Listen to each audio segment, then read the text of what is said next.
Hello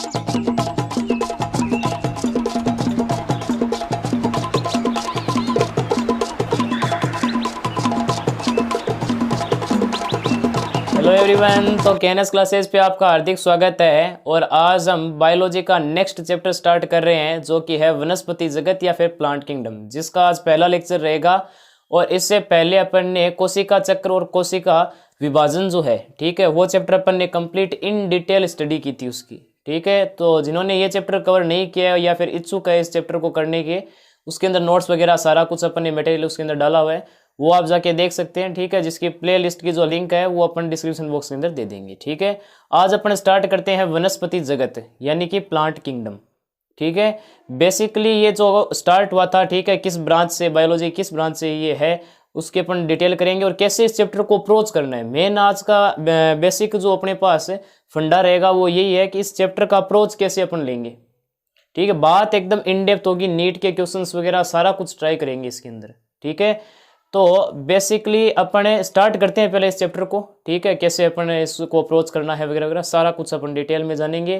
तो आज का लेक्चर स्टार्ट करते हैं। और जिन स्टूडेंट के पास इस पर्टिकुलर लेक्चर के नोट्स नहीं है तो वो जाके डाउनलोड कर सकता है, जिसकी लिंक डिस्क्रिप्शन बॉक्स के अंदर गिवन है। तो चलिए आज का लेक्चर स्टार्ट करते हैं। सबसे पहले बात करें तो लगभग 1970 के आसपास की बात है, 1969 लिखा हुआ है यहाँ पे। विटेकर नाम के एक वैज्ञानिक हुए थे जिन्होंने सजीवों के प्रमुख वर्गों का विभाजन किया था, ठीक है, वर्गीकरण किया था। और 5 बेसिकली कौन कौन से हैं? मोनेरा, प्रोटिस्टा, फंजाई, एनिमिलिया और प्लांटी, ठीक है, ये 5 है। कौन कौन से हैं? मोनेरा, प्रोटिस्टा, फंजाई, एनिमिलिया और प्लांटी, ठीक है। ये प्लांटी जो वर्ग है इसी को अपन बोलते हैं वनस्पति जगत, ठीक है। इसी को वनस्पति जगत या फिर आप बोल सकते हैं प्लांट किंगडम बोलते हैं। ये चीज आप समझ पा रहे हैं? अब देखो यहाँ पे प्लांटी जगत को ही वनस्पति जगत कहते हैं। और इसका जो क्लासिफिकेशन है या फिर इस चैप्टर के अंदर जो अपन पढ़ने वाले हैं, मेन जो प्रमुख इसके अंदर अपने वर्गीकरण रहेगा, जो समूह है वो कौन कौन से हैं। एक तो है शैवाल, जिसके बारे में आज अपन चर्चा करेंगे पूरा, ठीक है। और फिर अपन पढ़ेंगे ब्रायोफाइट, फिर अपन पढ़ेंगे टेरिडोफाइट, फिर जिम्नोस्पर्म और फिर एंजियोस्पर्म, ठीक है। ये अपने 5 है। इसके अंदर भी कौन कौन से हैं? शैवाल, ब्रायोफाइट, टेरिडोफाइट, जिम्नोस्पर्म और एंजियोस्पर्म, ठीक है। ये 5 रहेंगे इसके अंदर, ठीक है। तो ये चीज मैंने बता दी। अब देखो इसको अपन को अप्रोच कैसे करना है, कैसे डील करेंगे अपने। तो बेसिकली जो अपना इसका अप्रोच फंडा रहेगा कि कैसे अपन इसको जानेंगे। 5 अपने पास क्या है यहाँ पे मुख्यतः इसकी शाखाएं हैं, ठीक है। शैवाल है, ब्रायोफाइट है, टेरिडोफाइट है, जिम्नोस्पर्म है या फिर एंजियोस्पर्म है, ठीक है। इसमें बेसिकली अपन को 5 चीजों के बारे में अध्ययन करना है।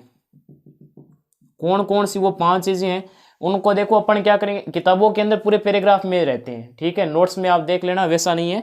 अप्रोच जो करेंगे वही नोट्स के अंदर रहेगा, ठीक है। बेसिकली 5 के अंदर ये 5 चीजें पढ़ाई जाएगी आपको। कौन कौन सी?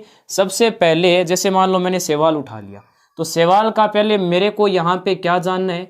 निवास स्थान, यानी ये कहाँ कहाँ पर पाए जाते हैं। यानी कि अगर मैं शैवाल की बात कर रहा हूँ तो शैवाल का निवास स्थान कहाँ पे है, कहाँ कहाँ पर पाए जाते हैं। फिर ब्रायोफाइट की अगर बात करूंगा तो ब्रायोफाइट का निवास स्थान कैसे है, ऐसे, ठीक है, ऐसे अप्रोच करेंगे। दूसरे नंबर पर जो अपनी बात रहेगी वो क्या रहेगी? वो रहेगी संरचना, ठीक है। यानी शैवाल पढ़ रहे हैं तो शैवाल की संरचना क्या है, एंजियोस्पर्म पढ़ रहे हैं तो एंजियोस्पर्म की संरचना क्या है, ठीक है, ऐसे। फिर अपने इसमें जो तीसरे नंबर पर बात करेंगे वो अपना रहेगा वो अपने बेसिकली रहेगा आहार के ऊपर, ठीक है। यानी ये अपना जो भोजन है वो कैसे ग्रहण करते हैं या फिर भोजन इनका स्रोत क्या है, आहार के ऊपर बात करेंगे, ठीक है। जैसे कि टेरिडोफाइट की बात कर रहे हैं तो टेरिडोफाइट का आहार क्या है, ठीक है। जिम्नोस्पर्म की बात कर रहे हैं तो जिम्नोस्पर्म का आहार क्या है, ठीक है। फिर अपने इसके ऊपर बात करेंगे इनकी जनन प्रक्रिया के ऊपर, ठीक है। फिर अपनी जो इनके ऊपर है जनन प्रक्रिया है इसके ऊपर बात करेंगे, ठीक है। और लास्ट में अपन क्या करेंगे, इनका आर्थिक महत्व जानेंगे कि इनका जो आर्थिक महत्व है यानी कहाँ कहाँ ये काम आते हैं, ठीक है, उसके बारे में बात करें। तो बेसिकली अपना जो अप्रोच है वो ये रहेगा 500 ब्रांचों को पढ़ने का। निवास स्थान, संरचना, आहार, जनन प्रक्रिया और आर्थिक महत्व। जैसे आज अपन शैवाल स्टार्ट करेंगे तो पहले शैवाल का निवास स्थान, फिर उसकी संरचना, फिर उसका आहार, फिर उसकी जनन प्रक्रिया और उसके बाद उसका आर्थिक महत्व। आर्थिक महत्व समझ रहे हैं ना भाई, कहाँ कहाँ काम आएंगे, ये बेसिकली ये है, ठीक है, तो मैंने जैसा कि देखो एक बार मैं फिर से रिपीट कर देता हूँ, विटेकर नाम के वैज्ञानिक ने 1970 के आसपास प्रमुख वर्गों को वर्गीकृत किया था, मोनेरा, प्रोटिस्टा, फंजाई, एनिमिलिया और प्लांटी। और प्लांटी वर्ग है वो क्या होता है, वनस्पति जगत होता है या फिर प्लांट किंगडम होता है। प्लांटी जगत को ही अपन क्या बोलते हैं, ये वनस्पति जगत है और इनकी 5 मुख्यतः ब्रांचें हैं। एक है शैवाल, ब्रायोफाइट, टेरिडोफाइट, जिम्नोस्पर्म और एंजियोस्पर्म। और इनको 500 को पढ़ने का जो अपना तरीका रहेगा वो क्या होगा, सबसे पहले अपन बात करेंगे निवास स्थान उसका, फिर उसकी संरचना, फिर उसका आहार, फिर उसकी जनन प्रक्रिया और उसके बाद उसका आर्थिक महत्व। ठीक है, बेसिकली देखो अपने लेसन के अंदर, इस लेसन के अंदर देखो शैवाल की ये 500 वर्ग है। निवास स्थान की बात होगी, संरचना की, आहार की, जनन प्रक्रिया की और आर्थिक महत्व की। ठीक है, शैवाल की पहले ये 5 बात करेंगे। ब्रायोफाइट की भी 500 ही बातें होगी, टेरिडोफाइट की भी 500 ही बातें होगी, जिम्नोस्पर्म की भी 500 ही बातें होगी, पर एंजियोस्पर्म बहुत बड़ा टॉपिक है। ठीक है, तो इसलिए एनसीईआरटी ने इसको एक साथ ही ये 500 वर्ग नहीं बताए हैं। एंजियोस्पर्म की जो बात होगी वो निवास स्थान की होगी, आहार की बात होगी और आर्थिक महत्व की बात होगी। अब आप पूछोगे तो संरचना या फिर जनन प्रक्रिया की कहाँ बात होने वाली है, तो मैं आपको बता दूं आपके ज्ञान के लिए कि संरचना है वो अपने आगे टॉपिक है। ठीक है, जिसके अंदर अपने है कि मॉर्फोलॉजी ऑफ फ्लावरिंग प्लांट है। ठीक है, और उसकी एनाटॉमी वगैरह ये है, तो वो अपना बात बाद में करेंगे, 11th के अंदर ही है। ठीक है, आगे आने वाले चैप्टरों के अंदर उसकी बात होगी। ठीक है, और जो जनन प्रक्रिया है वो आप क्या करोगे, क्लास 12th के अंदर जानोगे कि इसकी जनन प्रक्रिया क्या है। ठीक है, तो ये चीज़ है, तो बहुत बड़ा टॉपिक हो गया, इस वजह से 2 चैप्टर अपने क्या है 11th के अंदर ही है, जो कि पूरा संरचना के ऊपर है। ठीक है, और जनन प्रक्रिया है वो अपने 12th के अंदर जानेंगे। ठीक है, तो आज अपन बेसिकली स्टार्ट करते हैं शैवाल से। ठीक है, पहले शैवाल के अपन क्या जानेंगे कि निवास स्थान कहाँ है, संरचना, आहार, जनन प्रक्रिया, आर्थिक महत्व है। शायद ज़्यादा बड़ा हो जाएगा अपने पास लेक्चर, तो आप अपने काम करते हैं, इसमें शैवाल को 2 भागों में अंदर पढ़ते हैं। ठीक है, पहले भाग के अंदर 2 या 3 लेक्चर आएंगे शायद इस पे, और पहले आज अपन बात कर लेते हैं निवास स्थान, संरचना और आहार। अगले में क्या कर लेंगे, जनन प्रक्रिया और आर्थिक महत्व। ठीक है, ये हो जाएगा। उसके बाद अपने पास क्या होते हैं, 3 प्रकार होते हैं शैवाल के। ठीक है, वो अपने 3rd लेक्चर के अंदर कर लेंगे। तो बेसिकली स्टार्ट करते हैं आज शैवाल। ठीक है, तो पहले आप इतना नोट कर लीजिए, उसके बाद अपन आगे चलते हैं, तो कर लीजिए।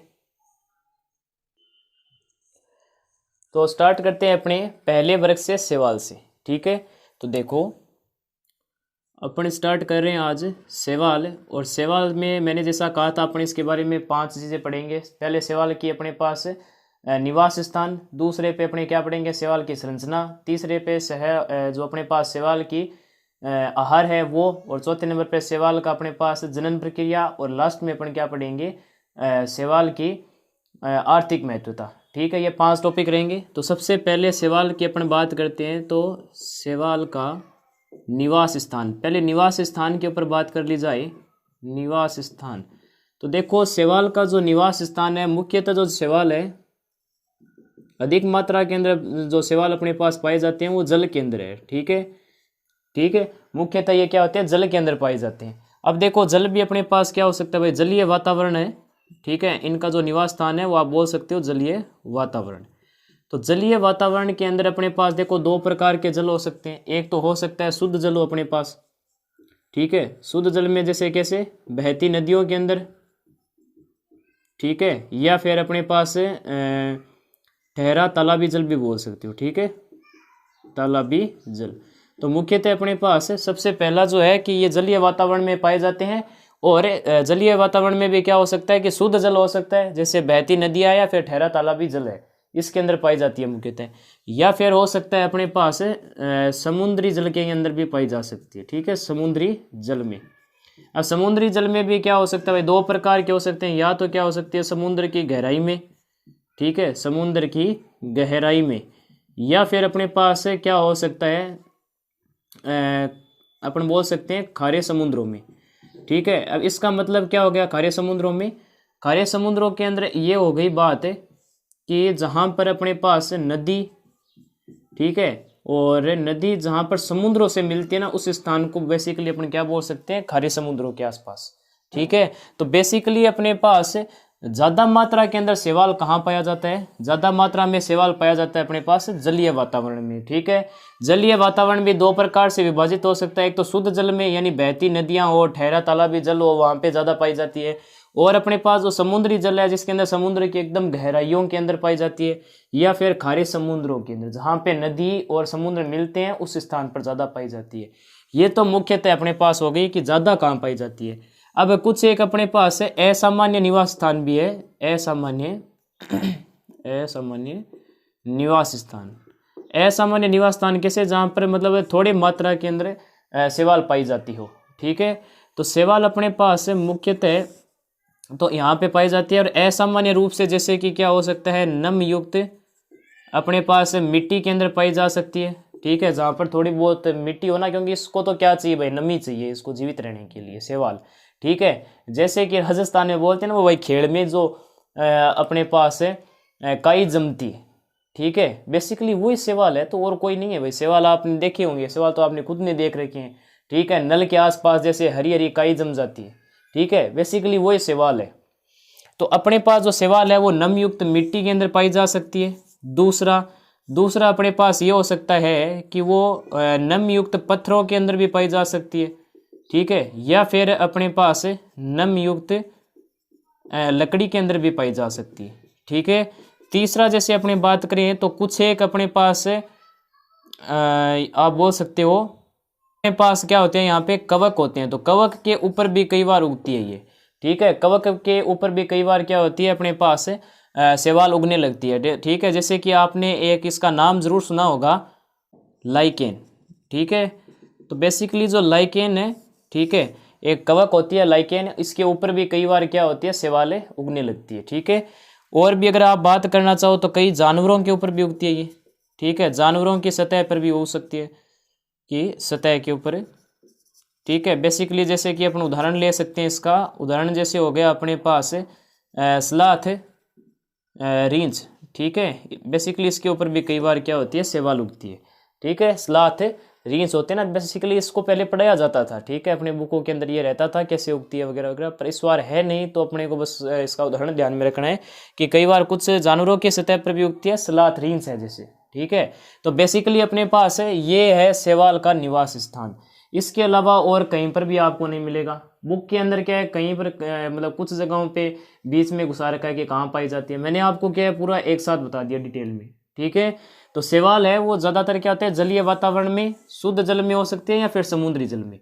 बहती नदियाँ हो, ठहरा तालाबी जल हो, ठीक है, वो ये अपने पास शुद्ध जल होते हैं, स्रोत होते हैं, तो उनके अंदर भी पाई जा सकती है। या फिर समुद्री जल, समुद्री जल में भी क्या होता है, समुद्र की गहराई में।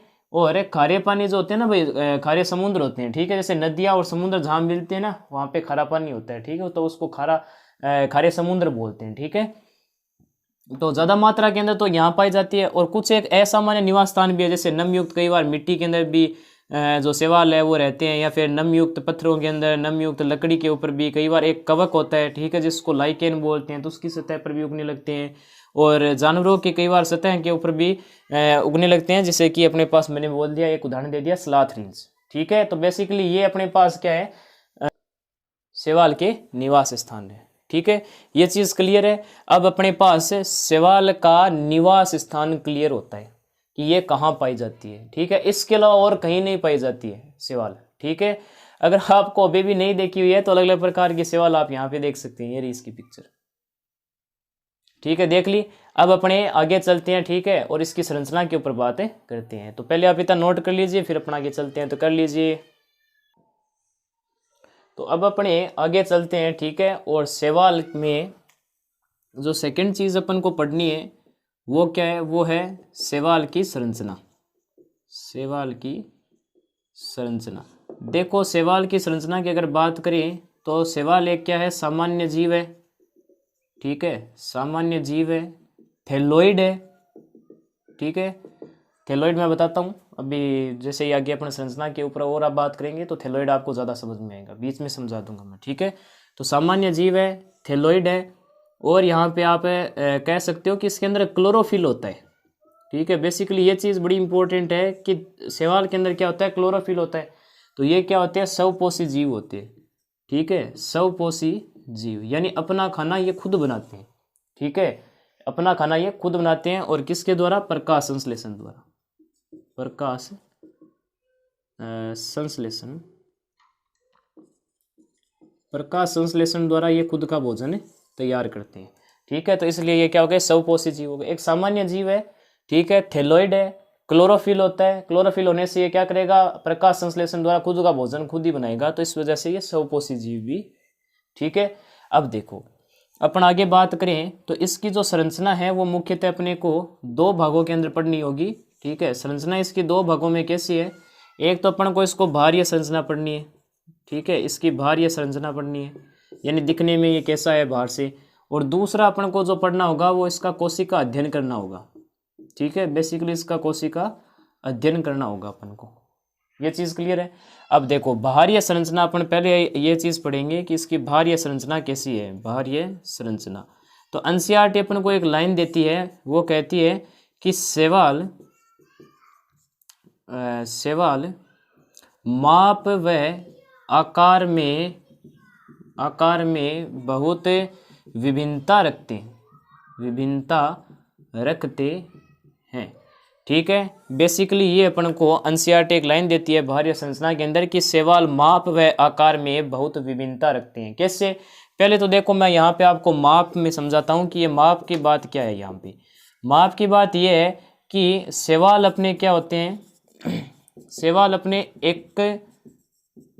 एकल कोशिक जीव भी पाए जाते हैं, ठीक है, एकल कोशिक जीव भी पाए जाते हैं अपने पास, यानी एक कोशिका के शैवाल भी होते हैं, ठीक है। और एकल कोशिक जीव है, और एक ये भी बात है कि बहुत सारे शैवाल क्या होते हैं, कई बार ऐसे जुड़ जाते हैं एक ही रेखा के अंदर ऐसे, ठीक है, एक ही रेखा के अंदर क्या होते हैं अपने पास शैवाल जुड़ जाते हैं, इसको तंतुमयी संरचना बोलते हैं, ठीक है, इसको तंतुमयी संरचना भी बोलते हैं, ठीक है। तंतु, एक तंतु जैसे एकदम सीधा हो गया, ठीक है, या फिर कई बार इसी तंतु के क्या होती है कुछ एक शाखाएं भी बन जाती है ऐसे, ठीक है, ऐसे कुछ एक शाखाएं बन जाती है जिसको अपन बोलते हैं शाखा तंतुमयी, शाखा तंतुमयी। तो शाखा तंतुमयी अपने पास शैवाल भी होते हैं यहाँ पे, ठीक है। और भी बात करो तो ये क्या होते हैं, कई बार कोलोनियल भी होते हैं, ठीक है, कोलोनियल। तो अपने पास कोलोनियल शैवाल भी होते हैं। कोलोनियल का मतलब क्या हो गया, कॉलोनी का मतलब समझते हो ना भाई, जहाँ पे बहुत सारे एक साथ ही रहते हैं। तो एक चिपचिपा पदार्थ होता है, ठीक है, और उसके अंदर क्या होते हैं शैवाल है, एकल कोशिक में ऐसे रहते हैं, ठीक है। हाँ, एक दूसरे से जुड़े हुए नहीं होते, एक दूसरे से अलग होते हैं, पर एक चिपचिपे पदार्थ के कारण क्या होते हैं सारे शैवाल के एक एक कोशिक होते हैं ना, वो एक दूसरे के पास रहते हैं, तो एक कॉलोनी सी बन जाती है, इसको बोलते हैं कॉलोनियल शैवाल होती है, ठीक है। इसके कई एक अगर आप उदाहरण देखो तो उदाहरण जैसे तंतुमयी जो संरचना है, ठीक है, और एक अपने पास जैसे एकल कोशिक है, तो एकल कोशिक का जो जीव है, एकल कोशिक जो जीव है अपने पास शैवाल है, उसके आपको उदाहरण जैसे मिल जाएंगे कैलमाइडोमोनास, ठीक है, कैलमाइडोमोनास। तो कैलमाइडोमोनास अपने पास क्या होता है, एकल कोशिक जीव होता है शैवाल का, ठीक है। शैवाल का उदाहरण है, एक शैवाल जब एकल कोशिक जीव में होता है तो कई बार ऐसे उदाहरण होते हैं, जैसे कैलमाइडोमोनास एक शैवाल है, ठीक है, जो कि एकल कोशिक के अंदर रहता है। ये चीज़ क्लियर है आपकी, ठीक है। और जैसे आप और भी उदाहरण यहाँ पे देखना चाहे तो तंतुमय के अंदर जैसे अपने पास यहाँ पे आपको वॉलबॉक्स दिखेंगे, ठीक है, क्या दिखेंगे, वॉलबॉक्स दिखेंगे आपको यहाँ पे। तो ये भी क्या हो गया, शैवाल का एक उदाहरण है, कैलमाइडोमोनास वॉलबॉक्स है, ठीक है। ये अपने पास क्या हो गए, ये हो गए हरे शैवाल हो गए, ठीक है। ये अपने पास कैसे शैवाल है, हरे शैवाल है। और तंतुमय के अंदर अगर आप उदाहरण देखना चाहते हैं तो अपने पास जो भूरे रंग के जो शैवाल होते हैं, ठीक है, और जो लाल रंग के जो अपने पास शैवाल होते हैं, बेसिकली ये जो शैवाल होते हैं ना वो तंतुमय संरचना में रहते हैं, ठीक है। तो यहाँ पे आप देख सकते हो कि संरचना इनकी अलग अलग है, जैसे एकल कोशिक भी है, तंतुमय भी है, ठीक है, और कॉलोनियल भी है। तो यहाँ पे इनमें क्या हो गया, माप का मतलब है मापन करना कि ये कैसे कैसे रहते हैं। माप समझ रहे हो ना भाई, माप, ठीक है, मापन के अंदर जैसे मान लो ये शैवाल है वो एकल कोशिक के अंदर भी रह रहे हैं, ठीक है, तंतुमयी संरचना भी बना रहे हैं और तंतु से फिर शाखाएं भी जुड़ रही है, ठीक है, और कॉलोनियल शैवाल भी मिलते हैं। तो ये सारे कुछ इसके अंदर आपको उदाहरण मिल गई, ठीक है। तो ये चीज़ है अपने पास। अब माप के अंदर ये विभिन्न हो गए ना भाई, अलग अलग प्रकार से। देखो माप के अनुसार अगर देखें तो शैवाल अलग अलग प्रकार में मिल रही है, ठीक है। जैसे कॉलोनियल का शैवाल का जो अपने पास उदाहरण है, ठीक है, ये वॉल बॉक्स ही होता है अपने पास बेसिकली, ठीक है, वॉल बॉक्स हो गया ना, क्योंकि एकल कोशिक भी है ना भाई, इसके अंदर सारे के सारे कैसे हैं, एकल कोशिक है, बस चिपचिपे पदार्थ से क्या है जुड़े हुए हैं, पर आपस में नहीं जुड़े हुए ना, तो इस वजह से एकल कोशिक में भी आप इसको ले सकते हैं।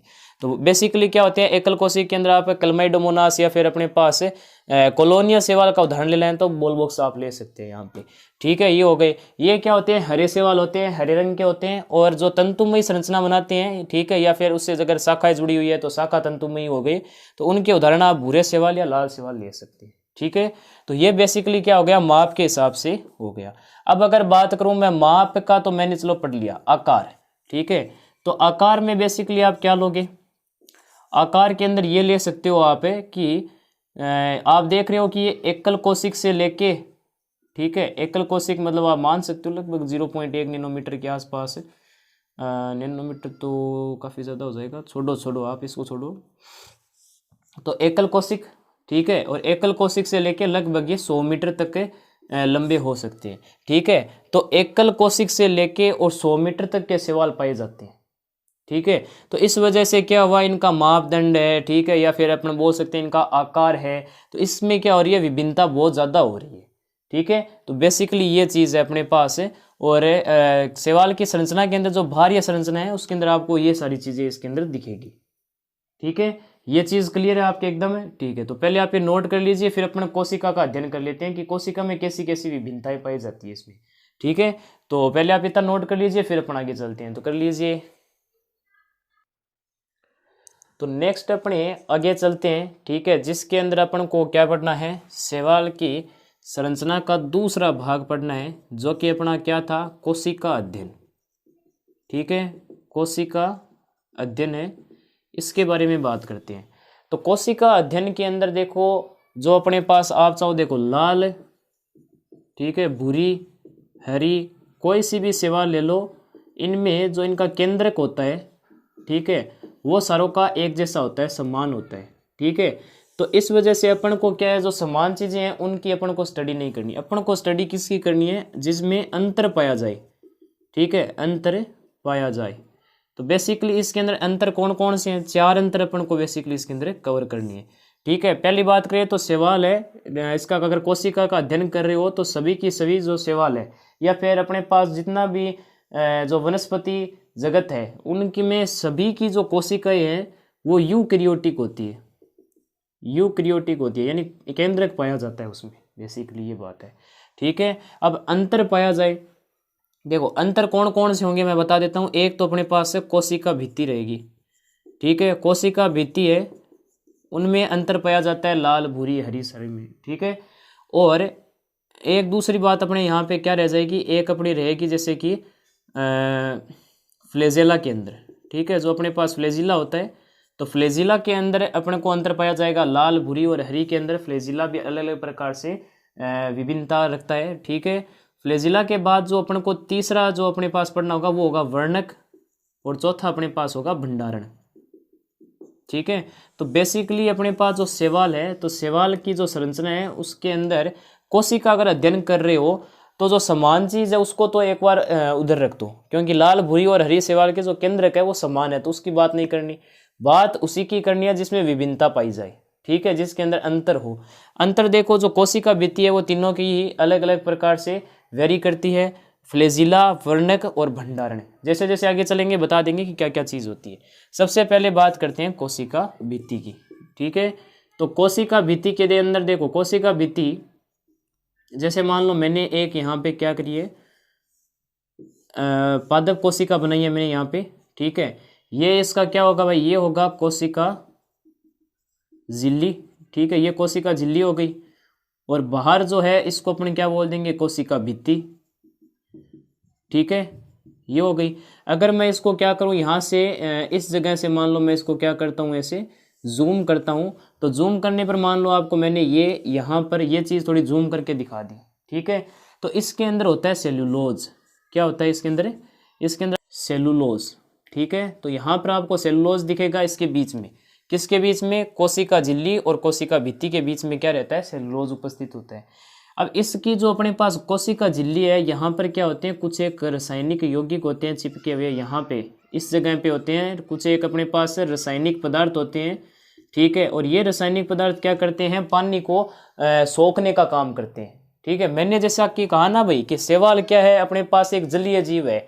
तो जलीय जीव होने की वजह से कई बार क्या होता है, जब वे सतह से ऊपर आ जाते हैं पानी के ऊपर, या फिर मान लो पानी सूख गया, ठीक है, या फिर मान लो ऐसा शैवाल के पास कोई सा भी कारण हो सकता है, सूर्य की उपस्थिति में आए या फिर कुछ भी हो, तो बिना जल के तो ये रह नहीं सकते। तो इस वजह से क्या होता है कि इनकी जो अपने पास कोशिका भित्ति होती है, यहाँ पे क्या होते हैं, कुछ एक रसायन पदार्थ होते हैं, ठीक है, जिसका काम क्या होता है कि पानी को सोखे रखना, ठीक है। और इस वजह से क्या होता है, अपने पास जो शैवाल होते हैं वो सूखते नहीं है, ठीक है। और तीनों के ही अंदर जो अपने पास हरी, भूरी और लाल जो शैवाल है, उसके अंदर क्या होते हैं, अपने पास अलग अलग प्रकार के अपने पास क्या होते हैं, यहाँ पे इनमें रसायन उपस्थित होते हैं पानी को सोखने के लिए, जिससे क्या होते हैं, शैवाल सूखते नहीं है, ठीक है।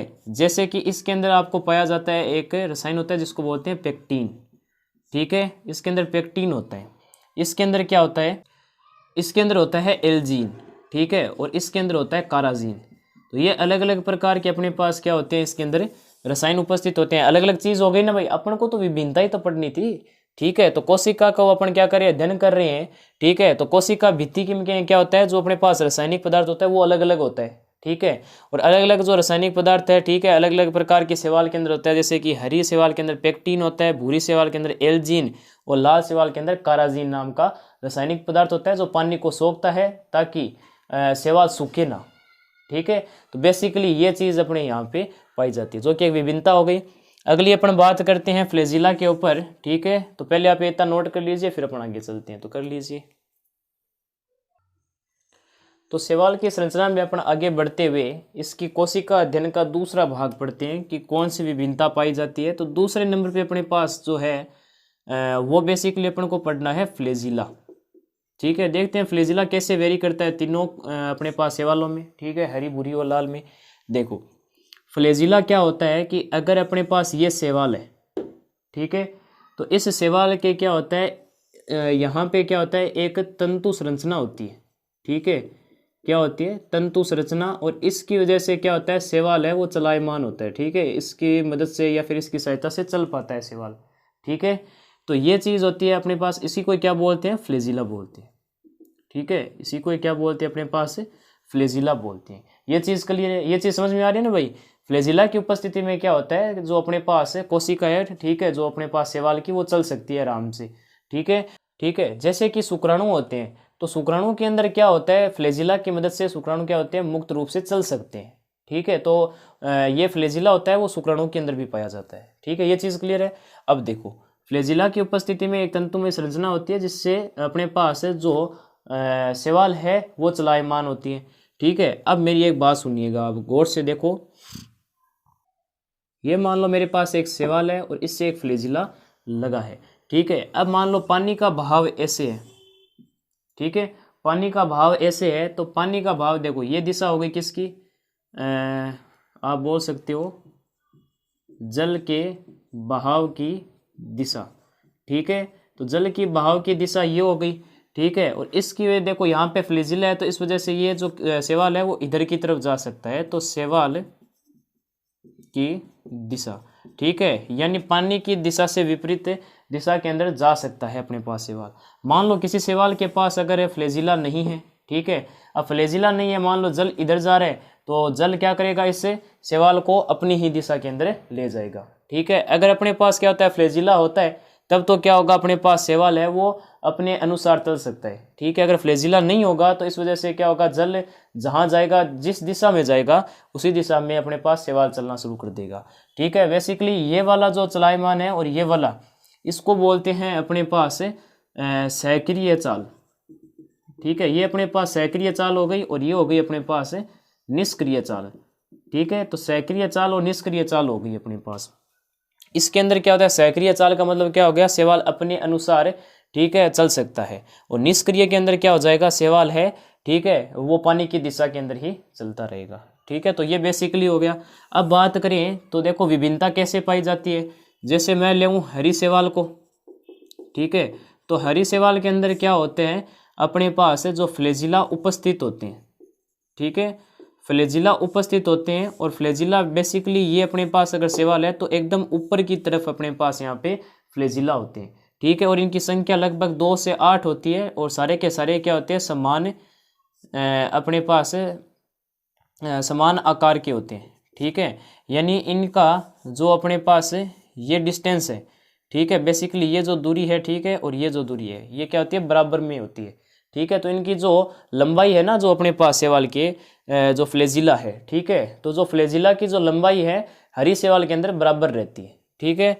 ये चीज़ हो गई। और 2 से 8 इनकी संख्या होती है लगभग। अब अगर बात करें तो यहाँ पे हरी शैवाल हो गई, भूरी शैवाल, ठीक है। तो बेसिकली मैं बात करूं तो भूरी शैवाल के अंदर क्या होते हैं, फ्लैजिला उपस्थित होते हैं पर पार्श्व स्थिति के अंदर होते हैं, जैसे यहाँ पर हो गया, यहाँ हो गया, ठीक है। तो पार्श्व स्थिति के अंदर यहाँ पे क्या होंगे, अपने पास फ्लैजिला उपस्थित होंगे भूरी शैवाल में। और ये क्या होंगे, असमान लंबाई के होंगे, ठीक है, असमान लंबाई में अपने पास फ्लैजिला होंगे, भूरी शैवाल के अंदर होंगे पर अपने पास क्या होंगे, असमान लंबाई के होंगे, ठीक है, असमान लंबाई के होंगे भूरी शैवाल के अंदर। अगर मैं बात करता हूँ लाल शैवाल के अंदर, तो लाल शैवाल के अंदर अपने पास बेसिकली फ्लैजिला नहीं होता है, ठीक है, बेसिकली अपने पास फ्लैजिला नहीं होता है, नहीं होता है। तो ये बात होती है यहाँ पे अपने पास फ्लैजिला से रिलेटेड, ठीक है। तो बेसिकली बात करें तो फ्लैजिला एक तंतुमय संरचना है जिससे जो शैवाल होता है वो चलायमान होता है। फ्लैजिला अगर अपने पास है तो वहाँ पे वो अपने पास जो चाल होती है वो सक्रिय चाल होती है। बेसिकली आप बोल सकते हो कि ये जो तंतुमय संरचना है इससे क्या होती है, शैवाल है चलायमान है, ठीक है। तो अगर फ्लैजिला होगा तो ये क्या होती है, सक्रिय चाल होती है। फ्लैजिला अपने जो अपने फ्लैजिला अगर होगा, ठीक है, तो शैवाल अपने अनुसार चल सकता है। अगर फ्लैजिला नहीं होगा तो वो पानी के भाव चलता रहेगा, ठीक है, पानी के भाव के साथ उस दिशा के अंदर चलता रहेगा। इसे जो अपने पास निष्क्रिय चाल बोलते हैं, ठीक है। हरी शैवाल के अंदर क्या होते हैं, फ्लैजिला होते हैं कम से कम 2 से 8 आप लगा सकते हो इसके अंदर, और समान आकार के होते हैं, ठीक है, यानी समान लंबाई होती है। वैसे आप आकार में क्या लगा सकते हो, लंबाई समान होती है। और भूरी शैवाल के अंदर ये चीज़ असमान लंबाई के होते हैं, ठीक है, असमान लंबाई के होते हैं अपने पास है। और पार्श्व में जो स्थिति होती है, एक इधर की बगल में होता है, एक इधर की बगल में होता है, ठीक है। और लाल शैवाल के अंदर फ्लैजिला बेसिकली नहीं होता है। ये चीज़ क्लियर है। तो अपने पास फ्लैजिला समझ में आ गया, ठीक है। तो पहले आप इतना नोट कर लीजिए, फिर अपन आगे चलते हैं, तो कर लीजिए। तो अब अपने आगे चलते हैं संरचना में, जिसमें अपने कोशिका के बारे में अध्ययन कर रहे थे। तो शैवाल की संरचना का जो मैंने कोशिका अध्ययन तीसरा बताया था वो था वर्णक, ठीक है। अब वर्णक क्या होते हैं, ये अपने पास बोल सकते हैं ऐसे रासायनिक यौगिक जो सूर्य के प्रकाश को शोषित करते हैं, ठीक है, शोषित करते हैं, ठीक है। यानी कि अपने पास वर्णक क्या हो गए, ऐसे रासायनिक पदार्थ है या फिर यौगिक है जिनका काम क्या होता है, जो प्रकाश आ रहा है सूर्य से उसको अंदर ले लेना, ठीक है, ग्रहण करना। तो ऐसे यौगिक क्या कहलाते हैं, वर्णक होते हैं। अब वर्णक भी देखो अलग अलग प्रकार के होते हैं, जैसे अपने पास वर्णक ए है, ठीक है, वर्णक बी है, वर्णक सी है, वर्णक डी है, वर्णक ई एफ आगे वगैरह होते हैं ये, ठीक है, जिसका अपने अध्ययन आगे करेंगे, ठीक है। जो अपने पास उच्च पादप में जो प्रकाश संश्लेषण क्रिया है, अपने पास एक चैप्टर आएगा उसके अंदर अपन ये सारे वर्णक पढ़ेंगे, ठीक है। अभी के लिए आप जान सकते हो कि वर्णक ए है, वर्णक बी, वर्णक सी, वर्णक डी, वर्णक ई। इनको देखो कैसे नाम दिया गया है, ठीक है, इनको नाम दिया गया है क्योंकि अलग अलग प्रकार के वर्णक होते हैं, वो सूर्य के प्रकाश की अलग अलग जो अपने पास है अलग अलग प्रकार की क्या होती है, तरंग दैर्घ्य होती है प्रकाश की, ठीक है, जो तरंग दैर्घ्य होती है अपने पास है, ठीक है, अलग अलग प्रकार की जो तरंग दैर्घ्य होती है उनका शोषण करते हैं, ठीक है, उनको शोषित करते हैं। तो ये अपने पास बेसिकली हो गया, ठीक है। तो वर्णक ऐसे पदार्थ जो सूर्य के प्रकाश को शोषित करते हैं, अलग अलग प्रकार के हैं अपने पास वर्णक है। अब इनको अलग अलग भागों में कैसे बांटा गया, क्योंकि अलग अलग प्रकार के वर्णक होते हैं वो सूर्य के प्रकाश के अलग अलग तरंग दैर्घ्य को क्या करते हैं, शोषित करते हैं। तो इस हिसाब से इनके अलग अलग प्रकार कर दिए, जो आगे पढ़ेंगे अपने इन डेप्थ में, ठीक है। अब देखो ये वेरी कैसे करते हैं, जैसे कि अगर मैं लेता हूँ तो अपने पास जो हरी सेवाल है, हरी सेवाल के अंदर क्या होता है, हरी सेवाल के अंदर एक तो वर्णक ए और एक अपने पास वर्णक डी उपस्थित होता है। और अगर मैं बात करता हूँ यहाँ पे भूरे सेवाल की, तो भूरे सेवाल के अंदर क्या होता है अपने पास, एक तो होता है मेरे पास वर्णक ए व वर्णक बी, ठीक है। और वर्णक ए और बी के साथ एक और प्रकार का अपने पास यहाँ पे रासायनिक पदार्थ है, ठीक है, जो कि क्या होता है वर्णक ही है एक प्रकार से, आगे पढ़ेंगे उसके बारे में भी, जिसका नाम है फ्यूकोजेंथीन, ठीक है। तो बेसिकली फ्यूकोजेंथीन भी अपने पास क्या होता है एक प्रकार का वर्णक है। फिर बात करें तो लाल सेवाल की, तो लाल सेवाल के अंदर बेसिकली क्या होता है, लाल सेवाल के अंदर एक तो वर्णक ए और वर्णक डी के साथ फाइको एरिन्थ्रीन, ठीक है, एरिन्थ्रीन, ठीक है। तो अपने पास फाइक्रो एरिन्थ्रीन है और वर्णक ए और वर्णक डी उपस्थित होते हैं, ठीक है। ये दो जो एक्स्ट्रा नाम है वो भी वर्णक ही है, चिंता मत कीजिए, ठीक है। तो यहाँ पे हरी सेवाल के अंदर जो भिन्नता है वो क्या होगी, वर्णक ए और वर्णक डी, भूरी सेवाल के अंदर वर्णक ए वर्णक बी और फ्यूकोजेंथीन, और लाल जो अपने पास सेवाल है उसके अंदर वर्णक ए और वर्णक डी के साथ फाइको एरिन्थ्रीन हो गया, ठीक है। तो बेसिकली ये वर्णक के अंदर विभिन्नता हो गई अपने पास। उसके बाद भंडारण पढ़ते हैं, ठीक है। तो भंडारण अभी स्टार्ट करते हैं, पहले आप ये नोट कर लीजिए फिर अपन आगे चलते हैं। तो अब अपने कोशिका जो अपना अध्ययन कर रहे थे, ठीक है, उसमें जो चौथा भाग है वो क्या है अपने पास, वो अपने पास रहेगा भंडारण का, ठीक है। अब देखो ये चौथा है, ठीक है, और लास्ट रहेगा, उसके बाद अपन सेवाल की संरचना पूरी कर चुके होंगे, ठीक है। अब देखो मेरी बात ध्यान से सुनना, कुछ एक दो तीन पॉइंट बोल रहा हूँ मैं, ये लिखा हुआ है बाद में बताता हूँ ये क्या है। देखो बेसिकली जैसे कि मैंने बताया कि इनके अंदर क्लोरोफिल उपस्थित होता है सेवाल में, और इस वजह से ये अपना भोजन है वो क्या करते हैं, प्रकाश संश्लेषण विधि से बनाते हैं, ठीक है। और किसके फॉर्म में, ग्लूकोज की फॉर्म में। आपको भी पता होगा कि भाई अगर अपने पास किसी भी प्रकार का प्रकाश संश्लेषण हो रहा है तो उसके अंदर क्या होता है, ऑक्सीजन बाहर निकलती है, ठीक है, और ग्लूकोज के रूप में ये क्या करते हैं, भोजन बनाते हैं। अब ये किस प्रकार से भंडारित करते हैं, ठीक है, खाने को, वो अपन बात करते हैं, ठीक है। तो बेसिकली जो हरी सेवाल होती है, ठीक है, वो स्टार्च के रूप में भंडारित करती है। भूरी सेवाल होती है वो अपने पास लेमिनिन स्टार्च और मेनिटोल, ये दो प्रकार की अपने पास क्या है, खाने का स्रोत है, कार्बोहाइड्रेट के ही प्रकार है, ठीक है। और जो लाल सेवाल होती है वो अपने पास फ्लोरिडियन स्टार्च के रूप में भोजन को भंडारित करती है, ठीक है। तो बेसिकली भंडारण के अंदर भी क्या होगी, विभिन्नता हो गई ना, क्योंकि भाई अपने क्या करें ग्लूकोज के रूप में, और ये भी क्या है अपने पास है कार्बोहाइड्रेट के ही प्रकार है। जैसे हरे सेवाल स्टार्च के रूप में हो गए, भूरे सेवाल है वो लेमिनिन और स्टार्च और मेनिटोल में हो गए, और ये फ्लोरिडीन और स्टार्च के रूप में भंडारित करते हैं, ठीक है। तो अलग अलग प्रकार से भोजन भंडारित का भी क्या हो गया, ये स्रोत हो गया। तो बेसिकली अपने पास ये इतना ही है इसके अंदर संरचना के अंदर, ठीक है। तो पहले आप इतना नोट कर लीजिए फिर अपन आगे चलते हैं, तो कर लीजिए। तो आज का लेक्चर यही समाप्त करना पड़ रहा है, ठीक है। वीडियो काफ़ी लंबा भी हो चुका है और साथ में मेरे भी कुछ एक काम आ गए हैं तो मुझे जाना होगा। और यहाँ पे अपने पास बेसिकली सेवाल के अपन ने 2 पॉइंट पढ़ लिए हैं, ठीक है। कौन कौन से, सबसे पहले उसका निवास स्थान, और दूसरी बात में अपन ने उसकी संरचना जानी, ठीक है, जिसमें बाहरी संरचना, और दूसरे अपन ने क्या पढ़ी थी, कोशिका अध्ययन पढ़ा था, जिसके अंदर अपन ने 4 पॉइंट बढ़िया तरीके से कवर कर लिया है। नेक्स्ट लेक्चर के अंदर अपन क्या पढ़ेंगे, उसकी जनन विधि पढ़ेंगे, उसका आहार पढ़ेंगे और उसका आर्थिक महत्व पढ़ेंगे, ठीक है। और उसके बाद अपने पास है लाल, हरी और भूरी, जो अपने पास सेवाल है उनके उदाहरण वगैरह लास्ट में अपना कवर करेंगे, ठीक है। ये चीज़ क्लियर है। तो नेक्स्ट अपना लेक्चर है इसी के ऊपर रहेगा, सेवाल का सेकंड पार्ट। तो तब तक के लिए पढ़ाई करते रहें। जय राजस्थान।